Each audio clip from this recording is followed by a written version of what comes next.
कुरान और हम खुद नहीं समझ पाते हैं, अपने अंदर इतनी सलाहियत नहीं है, खुद समझ नहीं जाएंगे तो इधर उधर निकल जाएंगे, जैसे बहुत सारे निकल गए।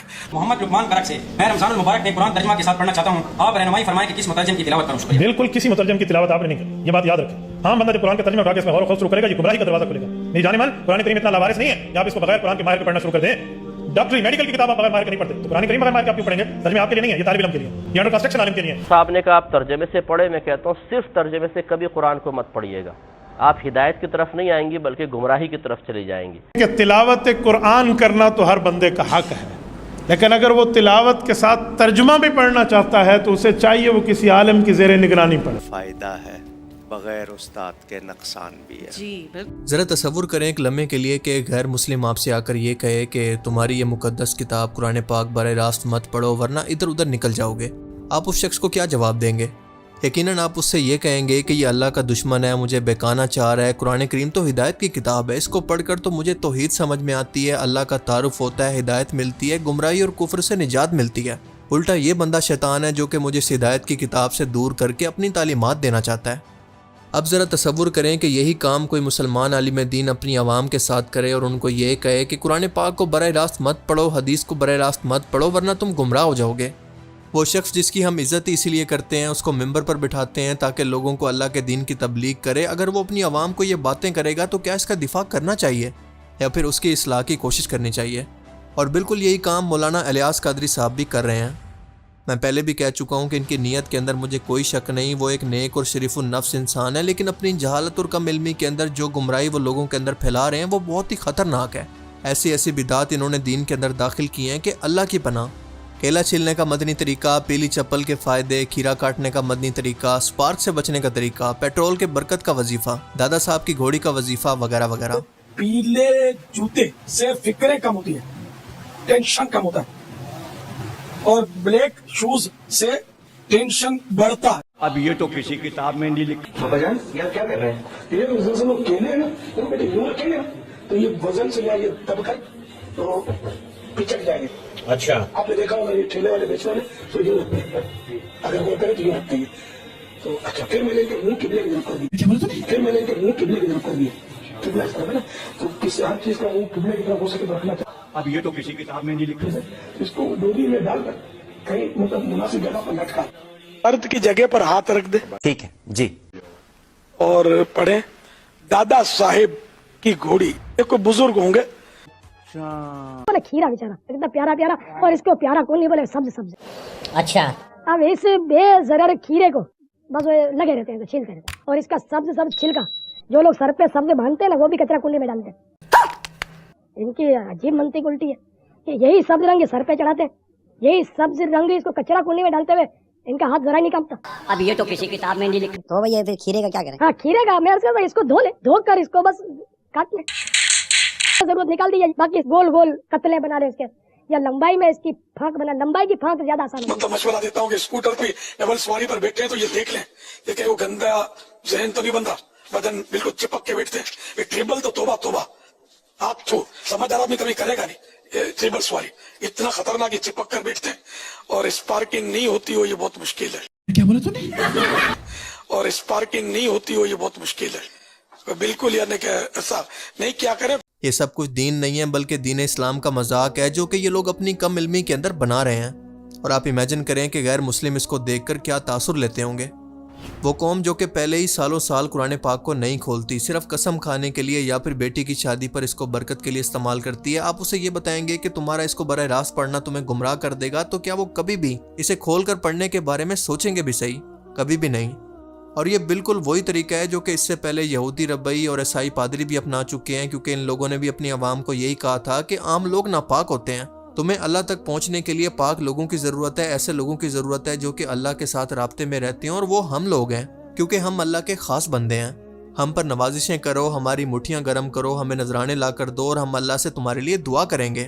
अब इसका नतीजा ये निकला कि बंदे और अल्लाह का ताल्लुक़ ख़त्म हो गया और इनके दरमियान रब्बई और पादरी आ गए, और ये अपनी आवाम को जो कुछ भी कहते थे, इनका हुक्म अल्लाह के हुक्म के बराबर दर्जा रखता था, और कोई भी इन पर सवाल नहीं कर सकता था, क्योंकि उस दौर के अंदर आम आवाम को ना तो तौरात पढ़ने की इजाज़त थी और ना ही बाइबल। عام لوگوں کو جب بھی کوئی مسئلہ ہوتا یا کوئی سوال ہوتا تو انہی عالم دین کے پاس جا کر ان سے سوال کرتے، اور یہودی عالموں کے بارے میں تو اللہ پاک فرماتا ہے کہ ان لوگوں نے صرف دنیا کے مال کی خاطر اللہ پاک کی آیتوں کو یا تو بیچ دیا یا پھر ان کو بدل دیا۔ مثال کے طور پر اللہ پاک نے تورات کے اندر سود کو حرام قرار دیا تھا، لیکن یہودی علماء کرام نے اپنی عوام کو یہ جائز قرار دے دیا، اور اسی وجہ سے اللہ پاک نے قرآن کریم کے اندر ان یہودی علماء کو علماء سو کہہ کر مخاطب کیا۔ اسی لیے ایک بار ایک مشہور صحابی حضرت عدی بن حاتم طائی جو کہ کرسچن سے مسلمان ہوئے تھے، انہوں نے رسول پاک صلی اللہ علیہ وسلم کی بارگاہ میں جا کر عرض کیا کہ قرآن پاک کی ایک آیت مجھے بہت پریشان کرتی ہے اور اس کا مطلب مجھے سمجھ میں نہیں آتا۔ قرآن کریم کی سورہ توبہ کی آیت 31 کے اندر اللہ پاک فرماتا ہے، جس کا مفہوم ہے کہ عیسائیوں نے اپنے پادریوں کو اپنا رب بنا لیا تھا، لیکن اے اللہ کے رسول ہم نے تو کبھی ایسا نہیں کیا، کبھی بھی اپنے پادریوں کو رب کا درجہ نہیں دیا۔ رسول اللہ صلی اللہ علیہ وسلم نے یہ سن کر فرمایا، جس کا مفہوم ہے کہ کیا ان کی کہی ہوئی ہر بات پر آنکھیں بند کر کے تم لوگ یقین نہیں کرتے تھے؟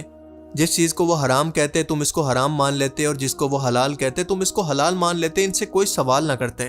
عدی بن حاتم طائی نے فرمایا کہ اے اللہ کے رسول بالکل ایسا ہی تھا۔ آپ صلی اللہ علیہ وسلم نے فرمایا کہ یہی تو ان کو رب مان لینا ہے، یعنی اللہ کے حکم کی جگہ ان کے حکم کو ترجیح دینا۔ اور آج بھی مسلمانوں کے اندر یہ لوگ یہی چاہتے ہیں کہ مسلمان قوم ان کو انہی پادریوں اور ربیوں کی طرح اندھا دھند مان لے، کبھی قرآن و حدیث کو خود سے نہ پڑھے، ورنہ ان کی اجارہ داری، ان کے چندے اور نذرانے خطرے کے اندر پڑ جاتے ہیں، اور اسی لیے یہ اپنے لوگوں کو کہتے ہیں کہ قرآن و حدیث ڈائریکٹ نہ پڑھو ورنہ گمراہ ہو جاؤ گے۔ دراصل ان کی نظر میں جو چیز گمراہی ہے دراصل وہ ہماری ہدایت ہے۔ جو لوگ بھی میری اس طرح کی تنقید پر دلائل دینے کی بجائے گالم گلوچ کرتے ہیں، کوئی لاجیکل جواب نہیں دیتے، میں ان سے بس اتنا کہنا چاہوں گا کہ کل بروز قیامت آپ کی قبر کے اندر آپ خود جواب دیں گے، صرف اور صرف آپ، کوئی دوسرا آپ کی قبر کے اندر آپ کو بچانے کے لیے نہیں آئے گا۔ پھر قبر میں منکر نکیر کو یہ دلائل دیتے رہنا کہ وسیلہ کیا ہوتا ہے، قرآن پاک کیوں نہیں پڑھا، اس پر عمل کیوں نہیں کیا، اور کیوں گمراہی کی موت میں مر گئے۔ اسی جہالت کی وجہ سے آج ہماری قوم کی یہ حالت ہو چکی ہے کہ ہر جگہ پر بدعت، گمراہیاں، توم پرستی عام ہو چکی ہیں، مزاروں پر سجدے ہو رہے ہیں، بزرگان دین کی من گڑت کرامات سنا کر ان کو پیغمبروں اور معاذ اللہ کے بھی برابر کھڑا کیا جا رہا ہے۔ اور ان میں سے اگر کوئی ایک بھی شخص قرآن پاک کو پڑھ لے، اس کو سمجھ لے، تو اس شرک کرنے سے بہتر وہ اپنی جان دینا بہتر سمجھے گا۔ مگر ہم دیکھتے ہیں کہ نسل در نسل ان لوگوں نے ہر صورت یہ گمراہی آگے ٹرانسفر کرنی ہے تاکہ بزنس کو کوئی خطرہ نہ ہو۔ اور سب سے بڑا شرک تو ان لوگوں نے آج وسیلے کے نام پر شروع کیا ہے، آج قرآن پاک کے دلائل سے اس کو بھی ہمیشہ کے لیے ختم کر دیتے ہیں۔ اور اگر قرآن پاک سے یعنی اللہ کے حکم سے بھی زیادہ آپ کے پیر کی باتیں آپ کے لیے اہمیت رکھتی ہیں تو وہ آپ کو مبارک ہوں، اور ہمیں اللہ کی کتاب اور اس کے نبی صلی اللہ علیہ وسلم کی سنت ہی کافی ہیں۔ اب یہ وسیلے کے لیے دو طرح کی ٹرم استعمال کرتے ہیں، یعنی سفارش اور وسیلہ، یعنی نیک شخص کی موت کے بعد اس کا واسطہ اللہ کو دے کر سفارش کروانا اور اس کو بیچ میں ڈال کر کوئی دعا مانگنا، اور یہ مانتے ہیں کہ یہ اللہ اور بندے کے درمیان ایک سیڑھی کے طور پر، ایک وسیلے کے طور پر کام کرتا ہے، جسے قرآن پاک یہ کہہ کر رد کر دیتا ہے۔ اللہ فرماتا ہے کہ جب میرے بندے میرے متعلق تم سے پوچھیں تو بتا دو کہ میں ان کے بہت قریب ہوں۔ یہاں پر تو کسی وسیلے کا کوئی ذکر نہیں، اور پھر فرمایا کہ تمہارے رب کا حکم ہے کہ مجھ سے مانگو، میں تمہاری ہر دعا کو قبول کروں گا۔ اب یہاں پر تو کسی وسیلے، کسی سیڑھی یا کسی بزرگ کا کوئی ذکر نہیں آیا۔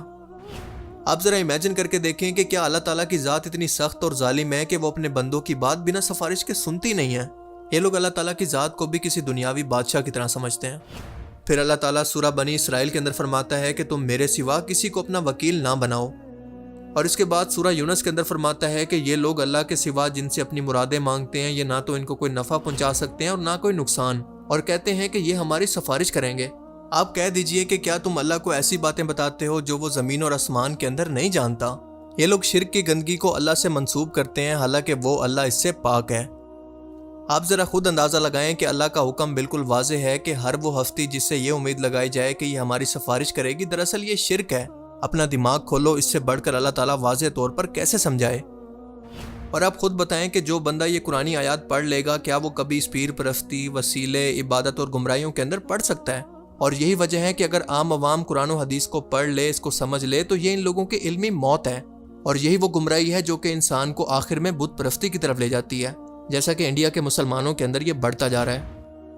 بھکتی ہو رہی ہے، بھائی شرم نہیں آ رہی سب کرتے ہوئے؟ شرم نہیں آ رہی؟ اللہ کا خوف ہے نہیں ہے؟ اللہ کے ساتھ شرک کر رہے ہو، شرم نہیں آ رہی ہے؟ یہ تمہاری دعائیں قبول کر دے گا؟ ہے بتانا، بولو نوید بھائی، تو ہی بول دے، کیا کر لے گا یہ تاجیہ؟ بتا بھائی، اللہ نے قرآن میں فرمایا نا، یا ایھا الذین آمنوا اتقوا اللہ، یہ تمہاری دعا قبول کر لے گا؟ बता क्या कर लेगा ताजिया, बता भाई क्या करेगा ये, भाई बता तो क्या करेगा ये ताजिया, हमें भी तो बता। अल्लाह के अलावा किसके अंदर, अल्लाह के अलावा किस में हिम्मत है कुछ करने की, भाई बता तो, भाई बता तो, भाई बता तो।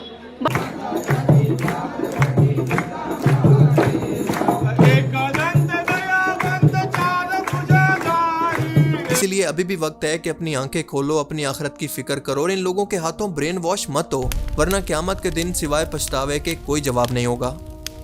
अल्लाह ताला से दुआ है कि वो हमें इन गुमराहियों से बचाए और हमारा खात्मा ईमान पर फरमाए। आमीन।